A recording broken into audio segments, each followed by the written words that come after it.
우리는 흔히 아름답다라는 감정이 학문과는 어울리지 않는다는 편견을 가지고 있습니다. 즉 아름답다라고 하는 판단은 객관적이지 않다는 건데요. 학문의 기본적인 방법론이 객관성이라는 점에서 아름다움은 그 한계가 명확하다는 오해에 시달리기도 했습니다. 신학의 학문화를 주장한 슐라이어 마허가 근대의 위기에서 독특한 관점으로 신학의 객관성을 설명해냈다면 오늘 소개할 신학자는 아름다움이라 불리는 다소 의심스러운 감정을 신앙의 기초로서 삼고 전개합니다. 로마 가톨릭 교회의 신학자 한스 우르스 폰 발타자르를 소개합니다.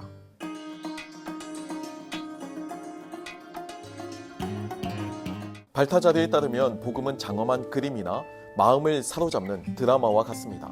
단지 아름답다라고 하는 감정만을 불러일으키는 것이 아니고 우리의 전 존재를 사로잡는 매력이 있다는 거죠.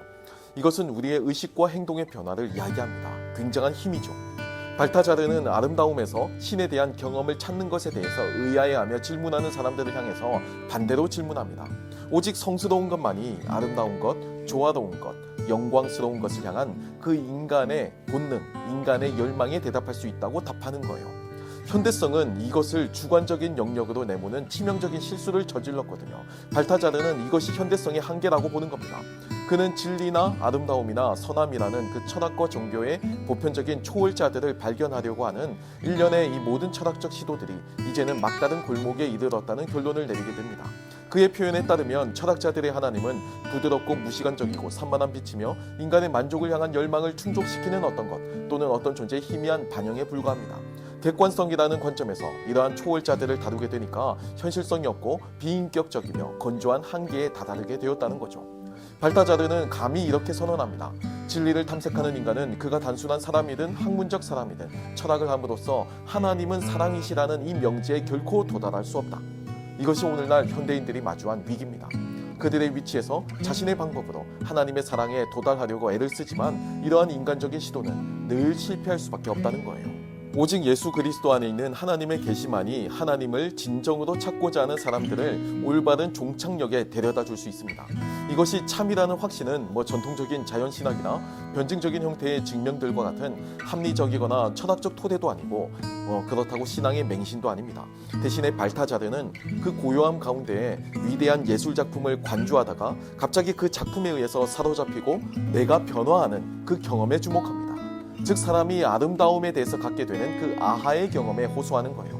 대부분의 현대 신학자들과 달리 발타자르는 관조가 진리를 이해하는 데 필수 요소라고 생각했습니다.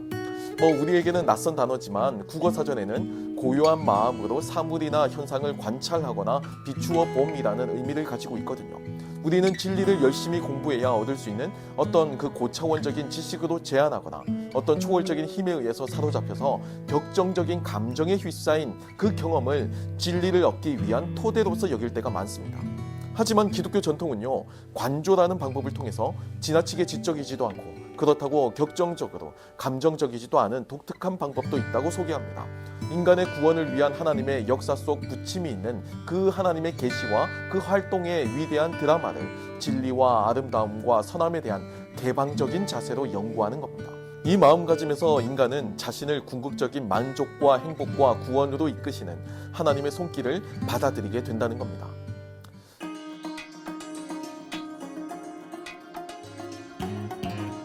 사실 발타자르의 신학은 그가 살아있을 때보다 그가 죽고 난 이후 더 많은 명성을 얻게 됩니다. 특히 그의 신학은 가톨릭 교회뿐 아니라 개신교회에서도 널리 알려지게 되었는데요. 이것은 그가 가진 약간의 반골적인 이미지 때문입니다. 그는 실제로 19세기 말부터 20세기 초 중반까지 이 가톨릭 교회를 지배했던 신스콜라주의 신학을 강하게 비판했습니다. 그가 보기에 신스콜라주의 신학은 건조하고 활기가 없는 어떤 죽은 활자에 갇혀있는 교리의 모음집 또는 주지주의에 불과했거든요.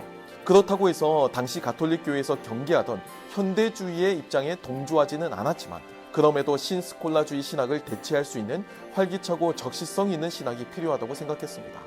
또 발타자르에 대한 여러 가지 말들이 나오는 까닭은요, 그가 살아온 삶의 궤적에 어떤 유별난 부분이 있기 때문입니다. 그는 아드리엔네 폰 슈파이어라고 하는 이름의 신비주의에 대한 애착을 가지고 살았습니다. 그녀는 발타자르의 인도를 받아서 가톨릭으로 개종한 스위스 의사였습니다. 하지만 그녀는 그의 영적 지도자가 되었고요. 발타자르는 수많은 시간을 들여서 그녀의 이 영적인 통찰들을 기록합니다.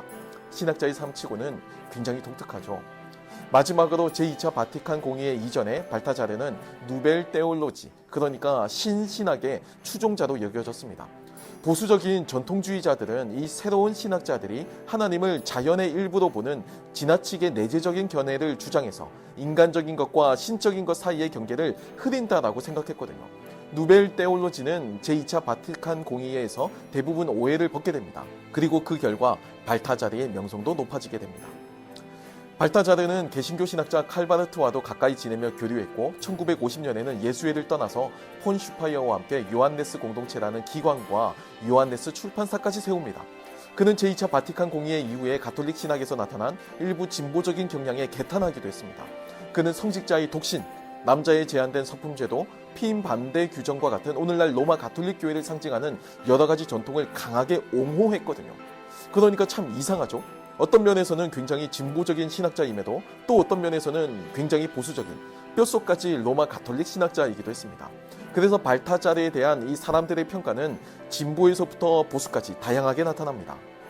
다음 시간에는 이 발타자르 신학에 대해서 간략히 살펴보는 시간을 가지겠습니다. 지금까지 시청해 주셔서 감사합니다.